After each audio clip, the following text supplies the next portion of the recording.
রোগা হওয়া যে কি যন্ত্রণা ভাই, সেটা শুধু আমরাই বুঝি। যাদের গায়ে শার্ট পরলে মনে হয় হ্যাঙ্গারে ঝুলছে, জামার ভেতরে শরীর আর বাইরে হওয়া বুঝে ওটা দায়। হ্যাঁ, আমিও আপনার মতো কিছু মাস আগে আমিও রোগা ছিলাম, তাই আপনার সমস্যাটা আমিও ফেস করছি। আপনি যেখানেই যান না কেন আর যে কারণেই যান না কেন, মানুষ হয়তো আপনাকে বলে তুই তো অনেক রোগা হয়ে গেছিস, তোর চেহারাটা বড্ড খারাপ হয়ে গেছে। আর পেট ভরে খেলেও লোকে বলে তুই তো কিছুই খাস না। আর তখন কিছুতেই তাদেরকে বোঝানো যায় না যে ভাই আমি অনেক খেয়েছি, কিন্তু তাও চেহারাটা বাড়ছে না। তো আপনি যদি রোগা হয়ে থাকেন তাহলে দুশ্চিন্তা করার কোনো কারণ নেই, কারণ আমরা স্টেপ বাই স্টেপ এটাই জানবো যে কোনো অতিরিক্ত বাজেট বা টাকা পয়সা ছাড়াই কিভাবে সারাদিনের রুটিনকে কন্ট্রোল করে একটু রোগা কঙ্কাল চেহারা থেকে বেরিয়ে নিজেদের ওজনকে একটু বাড়ানো সম্ভব, যাতে মানুষের ভিড়ে গেলে নিজেকে সবার থেকে আলাদা আর অন্য গ্রহ থেকে আসা এলিয়েন বলে মনে না হয়। আর আজ আমি এটাই বলবো না যে শুধু হস্তমৈথুন ছাড়লেই শুধু মোটা হতে পারবেন। হ্যাঁ, সেটা অবশ্যই ইম্পর্টেন্ট, কিন্তু তার সাথে সাথে আপনার সারাদিনের কিছু অভ্যাসকে চেঞ্জ করলেই আপনি খুব সহজেই মোটা হতে পারবেন। আর সেই সমস্ত স্টেপগুলি নিয়েই আজ আমি কথা বলবো। আর সবার থেকে শেষের স্টেপটা খুবই গুরুত্বপূর্ণ হতে চলেছে, তাই ভিডিওটি অবশ্যই শেষ পর্যন্ত দেখুন। তো চলুন শুরু করা যাক। Step number 1, wake up early. সকালে যদি ঘুম থেকে তাড়াতাড়ি না ওঠেন তাহলে আপনার শরীর ভাববে বস তো এখনও ডিপ্রেশনে আছে, তাই তখন কিন্তু আপনার শরীর লেজি মুডেই থাকবে। তাই সকালে আপনার ঘুম ভেঙে গেলেই আর বিছানায় গড়াগড়ি না করে ইমিডিয়েটলি উঠে পড়ুন। দেন সবার প্রথমে উঠেই 1 গ্লাস জল পান করুন। এরপর হালকা ব্যায়াম করে নিন। হ্যাঁ, আপনি যতটুকু জানেন সেটাই করবেন, কোনো হাইফাই ওয়ার্কআউট এর দরকার নেই। আর যদি কোনো রকম ব্যায়াম না জানা থাকে তাহলে জাস্ট হাত পা নাড়ান আর এইভাবে জাম্পিং করতে পারেন। আর এইভাবে আপনি আপনার শরীরকে সিগন্যাল দিতে পারবেন যে ভাই তুই আজ থেকে গ্রো করবি। রোগা পাতলা হওয়ার দিন একেবারেই শেষ।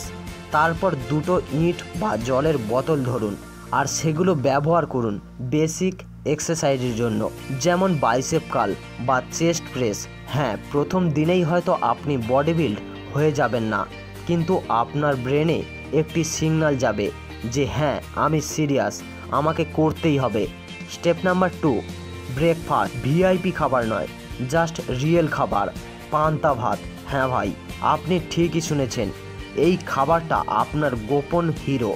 একটা পেঁয়াজ, 2টো ভাজা লঙ্কা, 1 চিমটে লবণ আর পান্তা ভাতে মিশিয়ে ফেলুন আর তাল তাল করে খেয়ে ফেলুন। তবে হ্যাঁ, বাড়িতে যদি অন্য কোনো খাবার করা হয় বা নতুন ভাত রান্না করা হয়ে থাকে তাহলে সেটাও খেয়ে নিতে পারেন, কিন্তু মাস্ট খেতেই হবে পেট ভরে।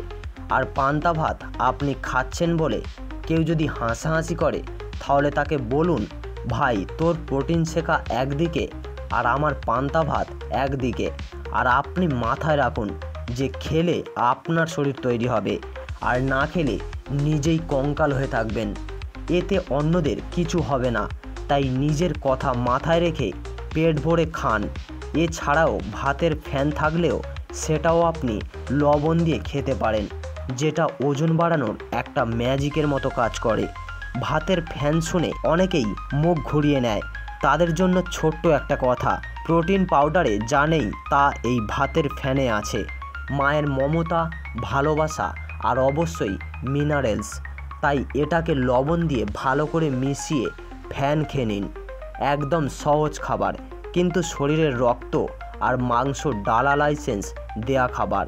স্টেপ নাম্বার 3, খিদে বাড়ানোর সেরা উপায়।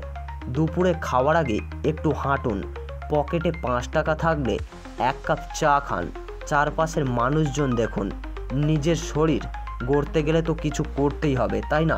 আপনি হয়তো জানেন না যে পেট খালি হলে মন খুশি হয়, আর মন খুশি হলে খাবার বেশি লাগে, আর খাবার বেশি লাগলে শরীরটা অবশেষে বলে আচ্ছা একটু ওজনটা বাড়িয়ে ফেলি।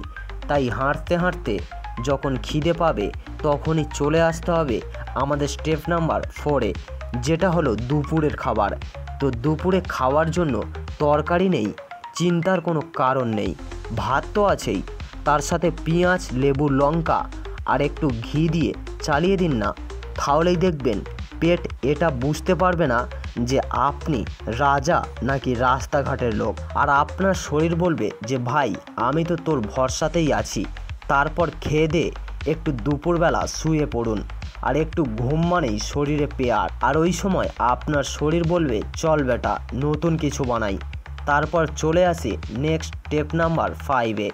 বিকালে কিছু না থাকলে সেই পুরনো বন্ধুর বাড়িতে চলে যান আর গিয়ে বলে দিন ভাই অনেক দিন দেখা সাক্ষাৎ হয়নি, খিদেও পেয়েছে খুব। তারপর দেখবেন আপনার বন্ধু চায়ের সাথে সাথে কিছু একটা খাবার তো নিয়ে আসবেই।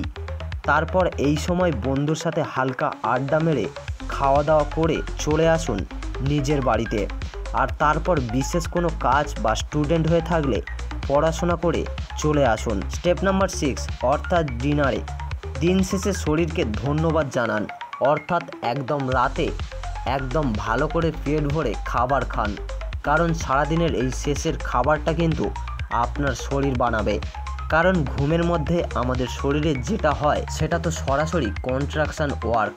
তাই মাছ, ডাল, ডিম, ভাত, চিকেন যা যা আছে পেট ভরে খান, তাহলেই দেখবেন পেট ভরা ঘুম আর শরীর গড়া ঘুম এই দুটোই আপনি পাবেন। আর ঠিক এখানেই আসে আর একটা গুরুত্বপূর্ণ দিক, বডিকে ভেতর থেকে স্ট্রং রাখে। অনেক ভাইরা বলে যে আমি অনেক খাবার খাই কিন্তু শরীর বদলায় না কেন। সবাই তো শুধু বলে বেশি করে খাও তাহলেই ওজন বাড়বে, কিন্তু ওরা কি জানে আমরা কত করে খাবার খাই? কত দিন ধরে শুধু একটাই স্বপ্ন দেখছি, একটু হেলদি চেহারা বানাবো। ওয়ার্কআউটও করে ফেলেছি, বাড়ির খাবার ফলমূল সব কিছু খেয়ে ট্রাই করেছি, তাও কিছুই হচ্ছে না। এই সমস্যা যদি আপনার হয়ে থাকে তাহলে তোমার প্রবলেম তোমার পরিশ্রম নয়, তোমার প্রবলেম হলো তোমার মেটাবলিজমের। তোমার মেটাবলিজম এতটাই ফাস্ট যে খাবার ঢোকার আগেই পড়ে যায়। তাই যতক্ষণ না খাবার বডির মধ্যে অ্যাবজর্ব হওয়ার সিস্টেম স্ট্রং হচ্ছে ততক্ষণ আপনি যাই খান না কেন সব ফালতু। আর যাদের মেটাবলিজম মিসাইলের মতো ফাস্ট তাদের জন্য ওয়েট গেইন করাটা শুধু ডাইটার গেম নয়, গেম হলো অ্যাবজর্পশানের। আর ডবল মাসাল স্পেশালি ডিজাইন ফর দোস্ত যাদের বডি কিছু অ্যাবজর্ব করতে পারে না।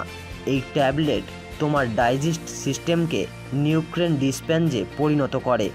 তাই প্রতিটি বাইট প্রতিটি প্রোটিনকে তোমার ডাইজেশনে দেয় সেই ট্রিগার, যার ফলে প্রতিটি ক্যালোরি শুধু এনার্জি নয় মাস আর মাসেল একদম কনভার্ট হয়। এই ট্যাবলেট তৈরি করে তোমার মেটাবলিজমের বিরুদ্ধে একটা ন্যাচারাল সেল। তাই ট্যাবলেট খাও, পেট ভরে খাওয়া দাওয়া করো আর তোমার ওয়ার্কআউট কনসিস্টেন্ট রাখো, তাহলেই 1 মাসে পরিবর্তন অনুভব করবে। ধীরে ধীরে আপনার শার্ট টাইট ফিট হয়ে যাবে আর মানুষ বলবে তুই পুরো বদলে গেছিস। অ্যান্ড ডবল মাস ট্যাবলেটের সাথে রিকমেন্ডেড ডায়েট প্ল্যান হলো মর্নিংয়ে 2টো ডিম সিদ্ধ, কলা, ডবল মাস ট্যাবলেট আর 1 গ্লাস দুধ, মিডডেতে পিনাট বাটার টোস্ট আর শুকনো ফল, লাঞ্চে নিতে হবে সাদা ভাত, ডাল, ঘি আর একটু পনির, আর ইভিনিংয়ে খেতে পারেন প্রোটিন শেক আর কলা, আর ডিনারে খেতে হবে চিকেন, রুটি, তার সাথে স্যালাড আর অবশ্যই একটি ডবল মাস ট্যাবলেট। কিন্তু মনে রেখো ওয়ার্কআউট হচ্ছে স্পার্ক আর ডবল মাস হচ্ছে ফুয়েল। আর ওই দুটো জিনিস একসাথে থাকে ট্রান্সফরমেশন গ্যারান্টি হয়। তোমার মতো মানুষের জন্য এটা বানানো হয়েছে যাদের জন্য কিছু কাজ করে না।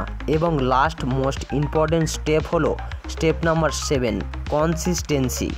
আপনি আর আমি দুজনেই এটা ভালো করে জানি যে 3 দিনের মধ্যে কিছুই হবে না, 7 দিনেও হয়তো আপনি আয়নার সামনে দাঁড়িয়ে হতাশই হবেন, কিন্তু 30 থেকে 31 দিনের পর আয়না নিজেই আপনাকে বলবে ভাই তুই পুরো বদলে গেছিস। তাই পেশেন্স হারালে চলবে না। আপনার শরীর নিয়ে হয়তো অনেকেই মজা করবে, কিন্তু যদি আপনি ঠিকমতো খেতে, ঘুমাতে আর ব্যায়াম করতে শুরু করেন তারপর দেখবেন তারাই আপনাকে বলছে যে ভাই তুই আজকাল কি খাচ্ছিস রে। তাই যদি আপনি নিজের শরীর নিয়ে সিরিয়াস হয়ে থাকেন আর রোগা শরীর থেকে সত্যি মুক্তি পেতে চান তাহলে লাইক আর কমেন্ট করে জানান যে আপনি এখন থেকেই নিজের শরীরকে সিরিয়াসলি নিচ্ছেন। আর এই ভিডিওটি অবশ্যই শেয়ার করুন আপনার বন্ধুদের কাছে যারা অনেক চেষ্টার পরেও কিছুতেই নিজের ওজনটাকে একটু বাড়াতে পারছে না। তো সম্পূর্ণ ভিডিওটি দেখার জন্য আপনাকে জানাই অসংখ্য ধন্যবাদ।